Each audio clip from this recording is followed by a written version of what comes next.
ঝটপট পাঁচমিশালি তরকারি, এই তরকারিটা খেতে আমার দমে ভালো লাগে। পাঁচমিশালি তরকারি, তাই কড়াই গরম হয়ে গেছে, তেল দিয়ে দিচ্ছি। এবার পেঁয়াজগুলো ভালো মতো করে ভাজি নেবো।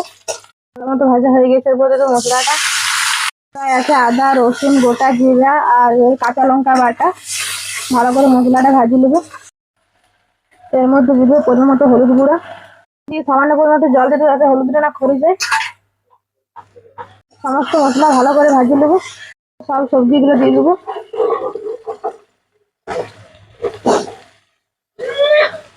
সব সবজিগুলো মশলার সাথে ভালো করে কষাই নেবো। এখানে আলু আছে, কুমড়ো আছে, বরবটি আছে, পটল আছে আর বাঁধাকপি পাতা আছে।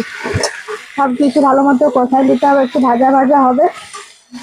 থেকে জল বেরিয়ে গেছে, তাই একটু টপ করে নাড়িয়ে নাড়িয়ে মশলাটা কষাতে হবে। জল টানিয়ে গেলে নুন দিয়ে দেবো।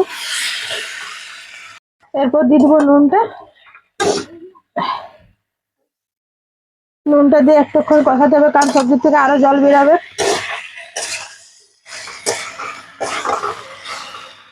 ভালো করে কষানো হয়ে গেছে, এরপর দিয়ে দেবো সামান্য পরিমাণে একটু জল সিদ্ধ হওয়ার জন্য।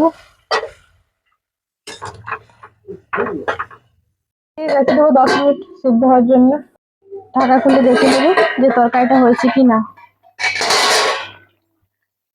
হ্যাঁ, আলু সিদ্ধ হয়ে গেছে।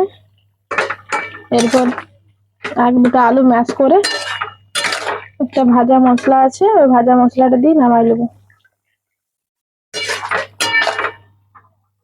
ঠিক আছে, এরপর উপর থেকে ধনে পাতা দিয়ে নামাই নেবো।